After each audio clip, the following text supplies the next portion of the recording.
दिन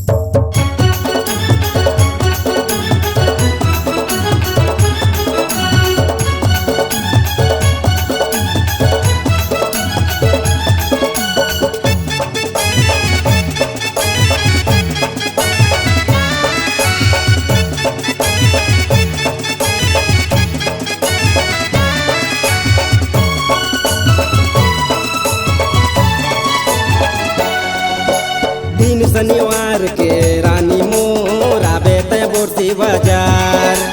दिन शनिवार के रानी मोर आवे ते बोरसी बाजार। साड़ी पहना हूँ मैं गहना पहिरा हूँ, साड़ी पहना हूँ मैं गहना पहिरा हूँ सोन के हार। अरे दिन शनिवार के बैहरे आहूँ मैं बोरसी बाजार। दिन शनिवार के बैहरे आहूँ मैं बोरसी बाजार।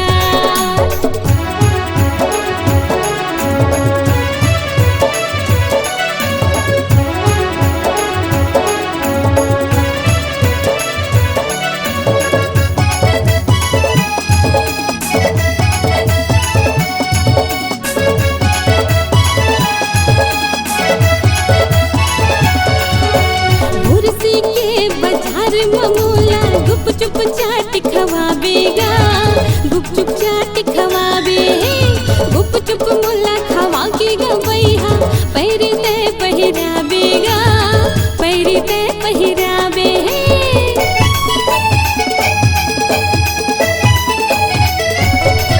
अरे बोरसी के बाजार ममूला गुपचुप चाट खवाबेगा, गुपचुप चाट खवाबे, गुपचुप मुला खवा के गवैहा पैरी ते पहिराबेगा, पैरी ते पहिराबे।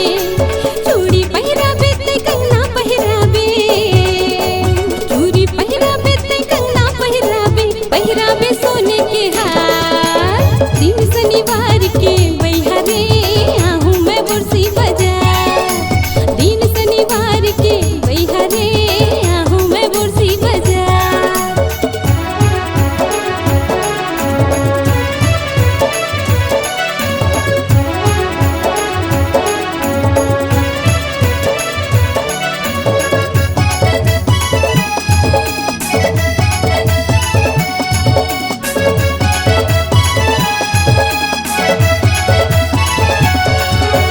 थाना खजूल है जिला बलौदा, बोरसी गाँव मारे थाओ, बोरसी गाँव मारे थाओ।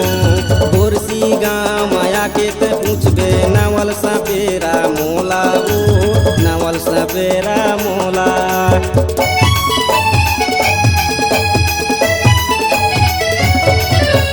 थाना खजूल है जिला बलौदा, बोरसी गाँव मारे थाओ, बोरसी गाँव मारे थाओ। बोरसी गाँव माया के ते पूछबे नवल सपेरा मोला, वो नवल सपेरा मोला। चूड़ी पहना हूँ मैं पायल पहना हूँ, चूड़ी पहना हूँ मैं पायल पहना हूँ, पहिरा हूँ सोन के हार। अरे दिन शनिवार के बैहरे आहूँ मैं बोरसी बाजार। दिन शनिवार के बैहरे आहूँ मैं बोरसी बाजार।